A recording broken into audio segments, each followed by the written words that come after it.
Bonjour à tous, j'espère que vous allez excellemment bien. Aujourd'hui on se retrouve pour parler voile, pour faire le débrief de la deuxième journée de compétition. Du côté de la course des caps, on va revenir un petit peu sur les 24 dernières heures, sur où en sont les principaux leaders, qui est en difficulté, qui s'en sort plutôt bien dans cette séquence. On est sur la fin de la manche et on commence à attaquer le contournement désormais de l'Irlande. Ça va être ça l'objectif. Désormais bientôt, là on contourne déjà une partie des îles britanniques et on va essayer de quitter la Manche désormais et de monter plus au nord. Donc on va voir qui s'en est bien sorti dans ce moment de course et on parlera du classement du deuxième trophée de cette compétition. Allez, n'hésitez pas à vous abonner à la chaîne, à réagir dans les commentaires, à mettre un pouce bleu, à partager la vidéo sur les réseaux sociaux, notamment auprès de vos proches, si vous pensez que ça peut les intéresser. Dans les commentaires, n'hésitez pas à me dire qui vous a plu, qui vous a déçu. Quand vous vous abonnez à la chaîne, vous pouvez rajouter la petite cloche, comme ça vous êtes au courant des dernières vidéos qui viennent de sortir. Si vous avez les moyens et que vous voulez soutenir mon travail, vous pouvez faire un super thanks. Vous pouvez également rajouter la petite cloche. Aussi et cliquer rapidement sur les notifications sur les miniatures. Vous entendez, j'ai la fenêtre ouverte tout simplement parce qu'il fait quasiment 40 degrés. On est en alerte rouge dans le Cher. J'ai mis également le ventilo, donc ça va peut-être faire un petit bruit de fond, mais encore une fois il fait chaud, donc il faut un petit peu aérer la pièce tout simplement, surtout que j'enregistre, vous le voyez, à 15h20 quasiment. On regarde un petit peu la situation de course. Alors déjà, petite gueulante. On est au deuxième jour de course. Toujours pas d'informations de la part des médiamans. Toujours pas de vidéo de la part des médiamans. On se demande même à quoi servent les médiamans, à part s'ils vont faire un documentaire à la fin. Surtout que là, autant j'aurais pu le comprendre si les conditions de mer étaient extrêmement chaotiques. C'est-à-dire si on avait des vagues à droite à gauche, vous savez que les mecs s'ils sont ballottés à droite à gauche, ça peut être compliqué de faire des vidéos. Mais là c'est pas le cas. Moi je me rappelle la course en duo avec les ultimes où c'était 2 skippers plus un médiaman sur une course qui durait une quinzaine de jours. On avait des infos, tous les jours. Tous les jours les mecs ils faisaient au moins une vidéo. Il y avait également des infos en communiqué de presse. Là on n'a aucune info sur le site de la course. C'est con parce qu'ils ont même un serveur dédié pour les images, pour les vidéos. Je crois que pour le moment il y a 3 photos, un truc comme ça, par rapport à la course. C'est quand même un petit peu gênant. On est en 2025, on sait comment ça marche la voile. La voile, on ne peut voir les bateaux qu'au départ ou à l'arrivée. Donc pour faire la communication autour de ces projets, ça se déroule à l'intérieur même des bateaux. C'est les concurrents qui doivent faire leur communication. Sur le Vendée Globe, il y avait des vidéos régulièrement de la part des concurrents. Il n'y avait pas que Johan Richomme qui faisait des vidéos sur le dernier Vendée Globe. On avait des informations. Là, on n'a rien. En plus, tout à l'heure, la cartographie était un peu en PLS. Donc, il y a un moment, moi, j'ai cru que du côté de Samantha Davis, on avait un problème technique parce que son bateau était au milieu des îles. Là, on contourne en ce moment des îles autour des îles britanniques, autour de la Grande-Bretagne et de cette pointe de la Grande-Bretagne, de cette pointe sud de la Grande-Bretagne. Et il y avait un bateau qui avait l'air de s'être arrêté, sauf que ce bateau-là ne s'est pas arrêté. Donc en plus, sa cartographie n'est pas d'une fiabilité parfaite. Donc c'est un petit peu chiant quand même pour suivre la course. Alors je vais vous dire, en ce moment, c'est pas le seul projet où j'ai des problèmes. Vous savez qu'en ce moment, je prépare également le Tour de France. Je suis dans les mêmes soucis avec le Tour de France, c'est-à-dire que je n'ai toujours pas la cartographie des étapes. La cartographie précise des étapes, ce qui me permet de voir notamment l'état des routes. Je n'ai toujours pas la portion tourisme sur la moitié des étapes du Tour de France. Et seulement hier, j'ai eu les infos pour les horaires sur les étapes du Tour de France Femmes. Mais là, on est quand même à 4 jours du départ et il me manque encore plein d'informations sur le prochain Tour de France et j'ai peur de ne pas les avoir, je vous le dis très clairement, parce que l'ASO n'est pas capable de les transmettre ou ne veut pas les transmettre, ce qui je trouve est quand même un petit peu problématique quand on sait quand même l'argent que se fait ASO et que le Tour d'Italie lui donne ces informations-là en temps et en heure. Comme quoi, on croit toujours que le Tour d'Italie est le grand tour le moins bien organisé de l'année. Je crois que c'est de moins en moins le cas. Je crois surtout que les autres ont une organisation qui s'est dégradée. Bon, c'est fini avec ce petit point gueulant. On passe à la météo. Bah vous voyez, hein, on a passé une nuit extrêmement calme, une journée extrêmement calme hier, qui était, on va dire, dans la digne lignée du départ. Tout simplement, c'est pas beaucoup plus rapide pour le moment, avec toujours très peu de vent, du vent qui en plus n'est pas dans le sens des voiles, hein, vous voyez, c'est plutôt de la navigation au contre-le-vent, avec un vent qui se renforce un petit peu dans les prochaines heures.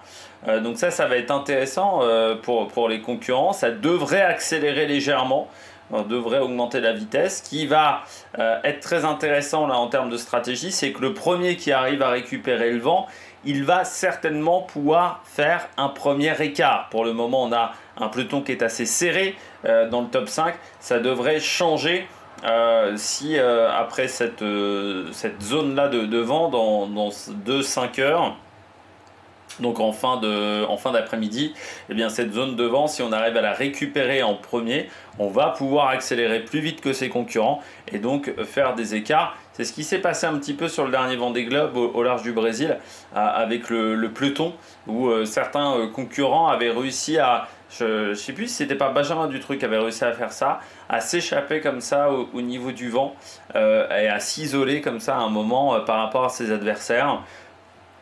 Guirec Soudé, je crois, l'avait fait aussi, s'en sortant très bien au sud de l'Amérique du Sud. Donc voilà la situation météo tout de suite. Donc avec ce vent, vous voyez, qui va avancer assez rapidement, hein. Donc ceux qui sont au nord, je pense, sont un peu favorisés. Et puis après, si on regarde dans 24 heures, eh ben, on sera par ici. Donc il y aura un peu plus de vent. Donc je dirais le passage au deuxième trophée devrait être plus rapide, avec une nuit qui devrait être moins calme au niveau du vent. Donc ça va être intéressant pour les concurrents, parce que jusqu'à maintenant c'est quand même extrêmement calme, il ne faut pas se mentir, avec des rafales qui seront même un petit peu plus élevées. Oui, non, ça va monter un petit peu, 12-13 nœuds. On va commencer, pourquoi pas, à faire un peu décaler les bateaux. Et du côté du courant, en plus, on aura moins de courant. Donc le courant sera moins perturbé. Donc là aussi, ça va être favorable pour augmenter la vitesse moyenne de ces bateaux. On regarde le classement. Pour le moment, on peut regarder la température de l'air, hein. Il fait chaud, hein, ça on le disait. On nous met 15 degrés, mais je crois que oui, c'est un petit peu faible au niveau de la température de l'air. Ah oui, non, ça sera demain. En ce moment, en instantané, on est voilà, plutôt... bon, non, on nous met 15 degrés. Je pense qu'on est un petit peu faible en termes de température. Et la température de l'eau, hein, à 17 degrés, 17-18 degrés. Donc c'est des conditions qui sont agréables dans les bateaux. C'est-à-dire qu'il ne fait pas trop chaud. Ça, on respire, voilà, on n'est pas complètement transpirant à l'intérieur des bateaux, ce qui peut être un petit peu désagréable. Le bateau de tête pour le moment, c'est vulnérable. On a un petit groupe de 4 là, 4-5 bateaux qui s'échappent sur les 24 dernières heures et surtout cette nuit qui s'est un petit peu échappé. Et notamment Vulnérable, qui fait partie de ces bateaux. Vulnérable, qui a repris un petit peu de vitesse. C'est vrai qu'il avait été devancé un petit peu par Massif, un petit peu par Holcim PRB. Et là, il a retrouvé un petit peu de vitesse, mais ça reste extrêmement serré dans ce groupe de tête. Avec une Elodie Bonafou qui fait vraiment du très très bon boulot.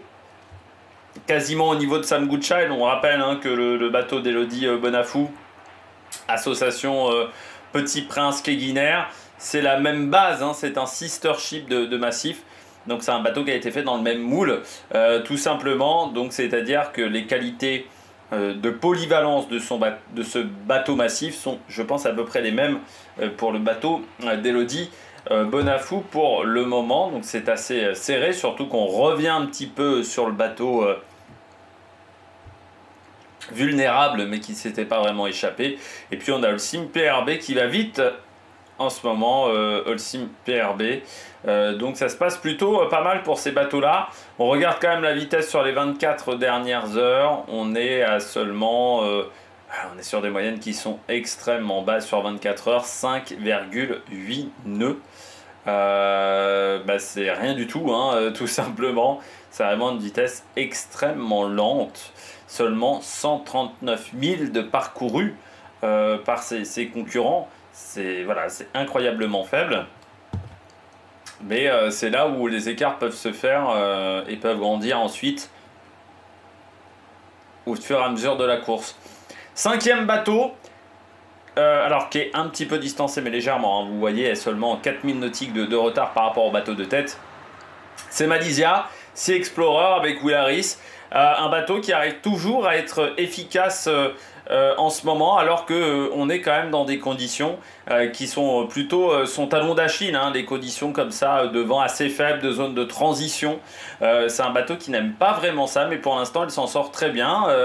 On rappelle en plus que c'est pas Boris Herrmann désormais à la tête du bateau, c'est Will Harris. Et bien Will Harris, le skipper, avec une équipe pas forcément si expérimentée que ça, avec ce Malizia Sea Explorer, et bien qui arrive à être très performant sur ce bateau.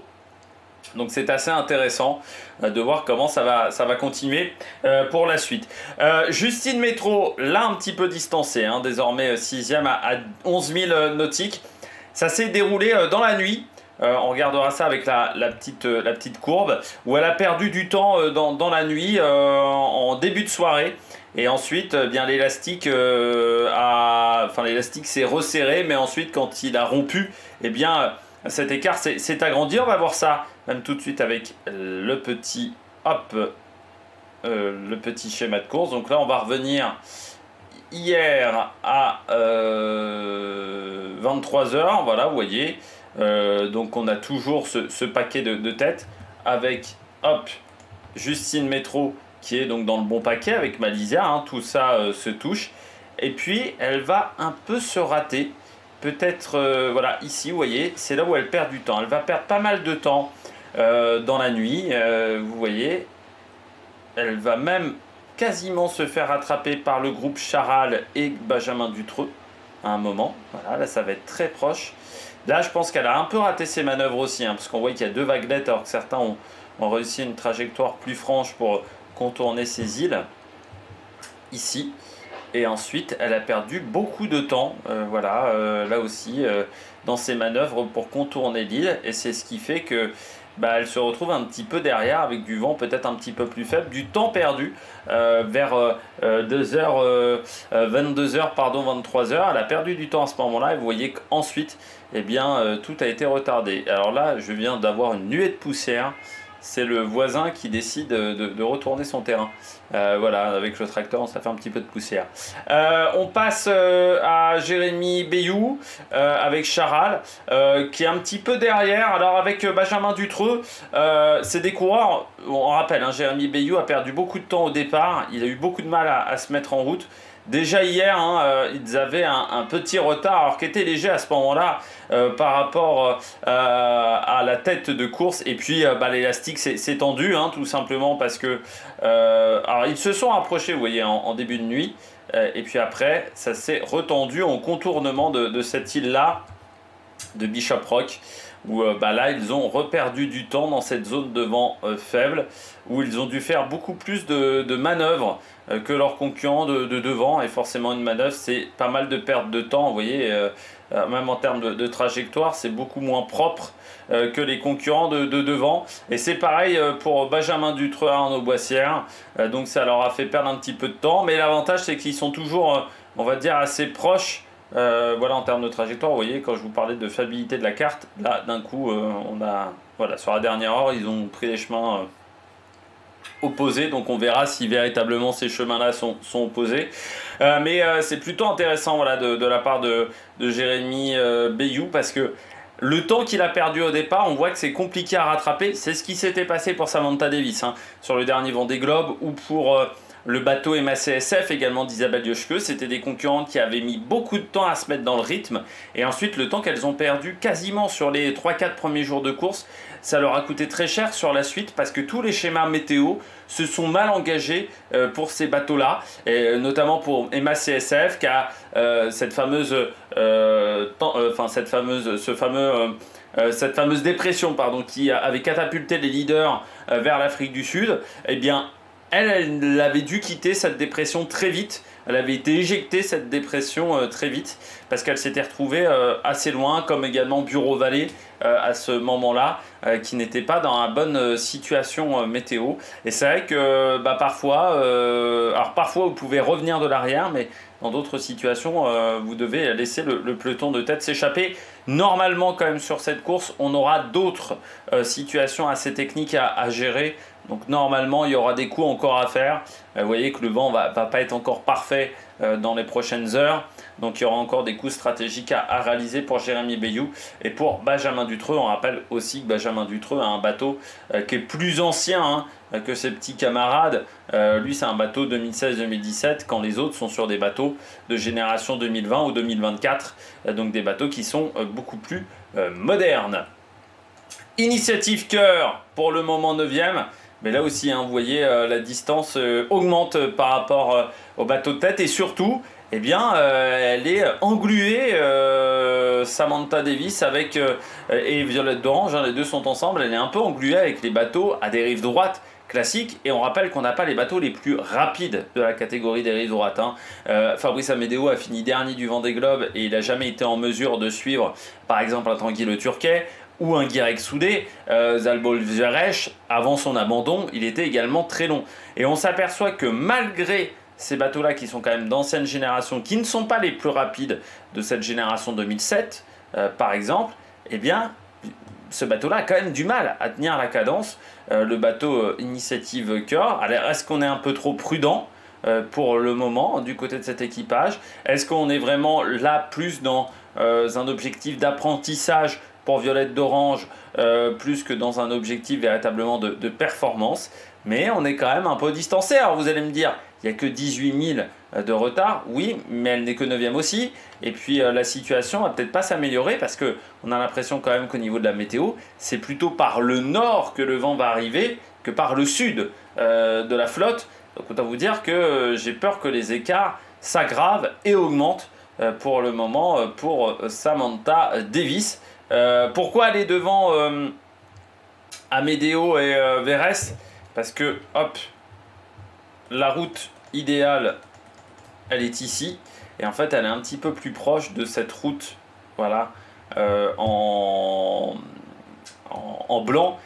Et le classement se fait par rapport à cette route-là. Enfin, c'est par rapport à la distance, par rapport au but. Mais vous êtes plus proche du but si vous êtes ici que si vous êtes là. C'est ce qui fait un petit peu la particularité pour le moment de Samantha Davis, qui est un petit peu devant au classement, alors que sur la carte, on a l'impression qu'elle est derrière Fabrice Amedeo, qui continue quand même sur un bon rythme.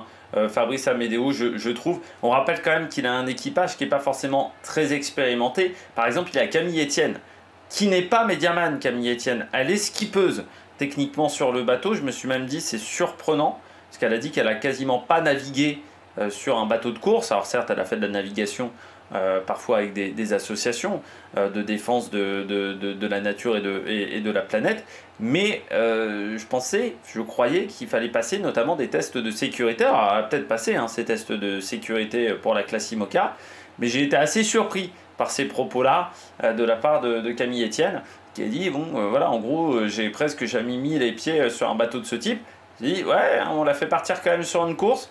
J'espère qu'il y a un minimum de protocole sécurité autour de cette concurrente. Mais Fabrice Amedeo, pourtant, lui qui n'est pas vraiment là totalement pour la performance, Fabrice Amedeo, il est là aussi dans un intérêt de recherche scientifique. Et bien pour l'instant, s'en sort très très bien, alors que c'est plus compliqué pour Zalbos Verres, mais qui n'est pas complètement à la rue quand même. On va dire qu'il est à 3-4 heures de retard pour le moment au Vendée Globe. Au bout de 2 jours de course, il était bien plus loin déjà, le Hongrois. Donc pour le moment, l'équipage de ce bateau New Europe, eh bien, s'en sort plutôt pas si mal. Voilà. Eh bien, je crois qu'on a fait le tour. Ah non, on n'a pas fait le tour, pardon. Le trophée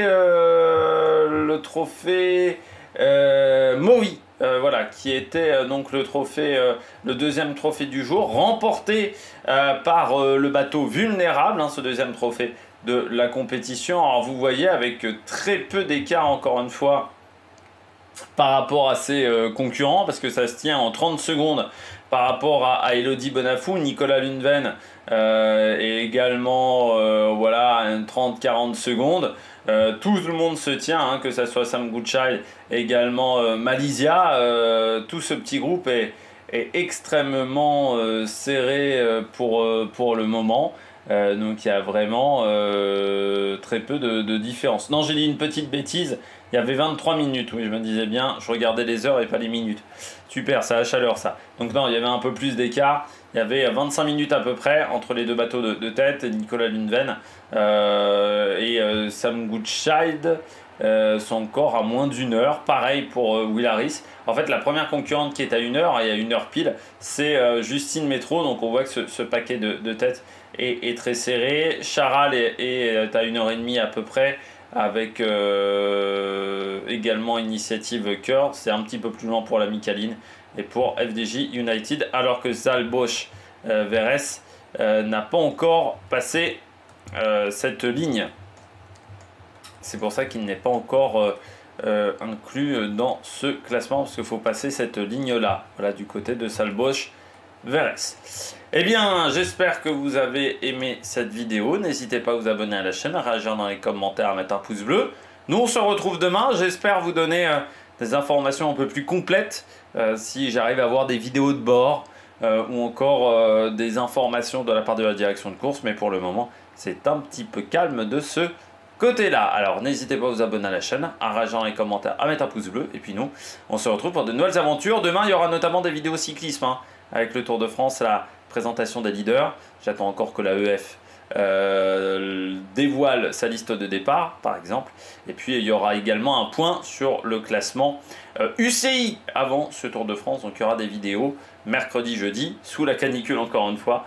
Et puis, on aura également le début du Tour de France, on rappelle, samedi prochain, et puis tous les jours, donc c'est des briefs du côté de cette épreuve de la course des caps. Allez, ciao ciao sur la Mec Production.